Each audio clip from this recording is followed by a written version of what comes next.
This is a big one. Just on that, I mean, Don's in the comment. I hope you're well, Don. Just the Terrace has missed you since Chelsea's defeat. You didn't come on. I know you were on Potsy's show for the match reaction, but you told me you were coming on top 6 and you weren't here. Where have you been, Don? I was going to take out an advert on milk cartons. I was wondering where you were at, bro. The Football Terrace community misses you, brother. But he says, if Arsenal play well this season. Yeah, he kind of said what you said. Like, have they played well all in all this season? So again, I would say I've seen them have. I feel like they have played well in some games. All in all, I need a bit more definition so we're on the same page here. But I wouldn't say Arsenal have been playing the most scintillating, amazing attacking, absolutely dynamic football out there. However, look at all the teams at the top. I would say, barring Chelsea, who have played some beautiful football, but ironically don't have as many points as the rest of you, Liverpool are playing a very, very good, very strong, very solid style of football, but it isn't beautiful to watch. It isn't like they are cutting through teams and domineering and playing brilliantly. And we've already said, I think LB said it. You look at City so far this season. It's not as though they're tearing up trees performance-wise. We also saw this with Arsenal at the beginning of last season, that they started off quite slowly. Second half of the season, they were absolutely like a bull in a china shop. And I feel like Arsenal have earned, at the very least, enough credit performance-wise to know that they will get better than this, what we've seen over the last couple of years. So I'm just like with Liverpool, just like with City, I'm not looking at Arsenal's overarching performances now and saying this is an indication they're going to fall off this season, not be in the title race, crumble and go away. Equally, I know that Don is a massive, I've seen him use XG many, many times when it comes to Chelsea or Chelsea players, but you look at the facts this season. Now, this is when it's 11v11 on the pitch, Arsenal have the best XG for in the league. So it's interestingly, there's against as well, and theirs is also the best. So when it's 11v11, no one in the Premier League concedes as many chances or creates as many chances as Arsenal. But interestingly, look, you are splitting hairs between Fulham are really high in this, which is amazing. But you're splitting hairs between Liverpool, Chelsea. I mean, interestingly, Man United are a lot fucking higher than I thought we'd be on chances created. I'm not going to lie. I didn't think we'd be that high, right? Interestingly, a lot of the teams that are down the bottom of the league are also down the bottom of the league on this. So I think it's a fair indicator. So again, like I said, I think with Arsenal, I feel as though a lot of the criticism is right that we've gone through on this show. But I think there's a lot of over-analyzing. A lot of people saying, well, I haven't seen them look amazing yet. Therefore, I'm predicting they're falling off. No one's doing that with Liverpool. I get why no one's doing it with City. But I just feel like there's so much more to come from this Arsenal team. And we've seen that from these players in the last 2 seasons. And I think 100-odd games they've played in that time period is a big enough body of work to not throw baby out with the bathwater this early. No, you're right. But this is it now, isn't it, for Arsenal? These next 3 games... if they lose the next 3 games, there's no point in bringing up XG stats. I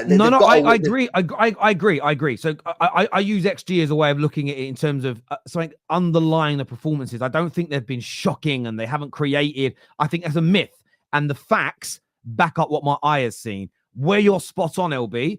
They go and lose. They get beat by Shakhtar. They go and lose to Liverpool. Who's the game after Liverpool? Is it Chelsea? Newcastle away. Newcastle. They go and lose to Liverpool and then lose to Newcastle and end up 9 to 10 points. And it isn't just behind one team. That could be between 8 to 10 points behind 2 teams. I can't see him winning the league from that point. So in terms of and winning the league is the only bit of success Premier League wise Arsenal, Liverpool, and City can get this season, because you're all going for the title. You're not where Chelsea are. You're not where Man United are. You're not where Tottenham or Villa are. It's win the league or the Premier League season is not successful. 110%. So I wouldn't worry if I was a Gooner about the performance in the next 2 or 3 games. I'd be worried about getting the win, getting the points, and keeping yourself in this title race. LB's spot on when he says that, 100%.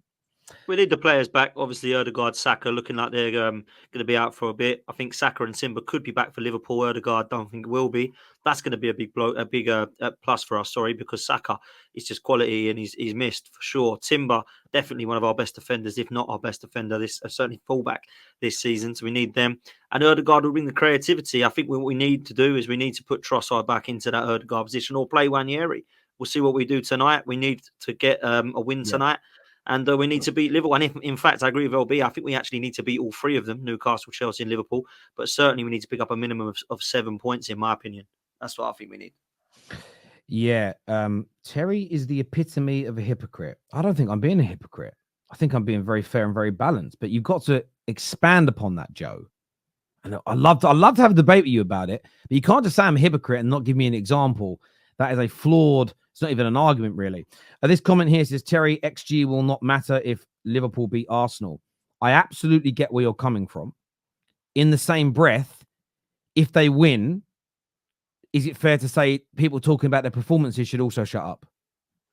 Because if the underlying metrics behind a performance are to be ignored if they lose, if they win, does that mean you also, like Don, does that mean that you, Seb, and Don are not going to come here and say, yeah, but what have the performances been like? This is what I talk about, speaking out of both sides of your mouth.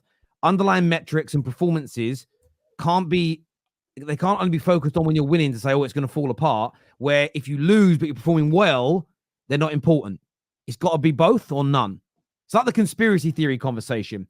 If you're a fan that thinks there's a red cartel, that means you believe in a conspiracy, because a conspiracy is a plot to take someone down.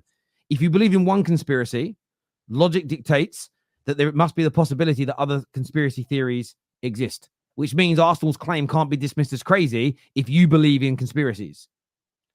I guess the only other thing that I'd add, though, on the XG is that XG was largely based with Saka in the team. A large part of it was Timber in the team, and obviously by the last couple of matches with Odegaard. Going forward in the game against Liverpool, if they're not back, it's a completely different team, isn't it? I get that, but I was using the XG to answer Don's question around overall this season, where they have been involved in these numbers. But I agree with you 100%. I think that all these numbers mean nothing this weekend. They have to win. The win this weekend is more important than the performance. But what you will see, I'm calling it early, is if they win, the guys that are writing them off already will go to, yeah, but let's look at the underlying performances. But if they perform well and lose, they'll go out the title race. Told you they're crap. They won't say, but the underlying performance was good. And I think that's where just me as a content creator that talks football, I get annoyed at that kind of analysis about any club, because I think it has to. I'm dropping a big Liverpool video on this tomorrow, talking about the same thing. I think it should be more consistent. Just quickly, do you guys think this is a must-win game for Arsenal? Because I'm starting to think to myself, is it a must-win or is it a must-not-lose? Because if they don't lose the game, for me, they've got to win the next 2 games. But the next 2 games are tricky. 12:30 kick-off at Newcastle, and then they're going to the Bridge away as well, 2 away games. So, like, if I look at the games on paper, I look at it this week and say, if Arsenal get a point, it's not that bad, unless providing that they win the next 2 games, which is Newcastle and Chelsea. But Newcastle away at 12:30 on a Saturday, and then Chelsea away at the Bridge. I think we got to pick 7 points, man. No, we got to pick 7 points out of 9. I think we can afford to draw 1, but that's it. We can't afford to lose any of them, if I'm honest with you, bro. I know it sounds mad and extreme, but I think if we lose this weekend, the confidence will just go, and it'll be really hard. How many points were you behind Liverpool then if you lose this game? 7 behind Liverpool, 6 behind you. If you win your game against Southampton, which you will. And then you've got Newcastle away next week. And then Chelsea away week after. That's mad, you know. I'd say you're in the make or break part of the season already, bro, isn't it? Let's be real. I think to answer your question, because our difficult games have come first. Sorry, Tel. That's what it is.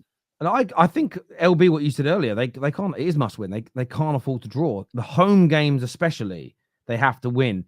If they get through, if they lose to Liverpool and then lose even just one of the next 2 games in the league, what you're then hoping on is collapses from 2 other teams. Like, hoping that City collapses, one thing. Hoping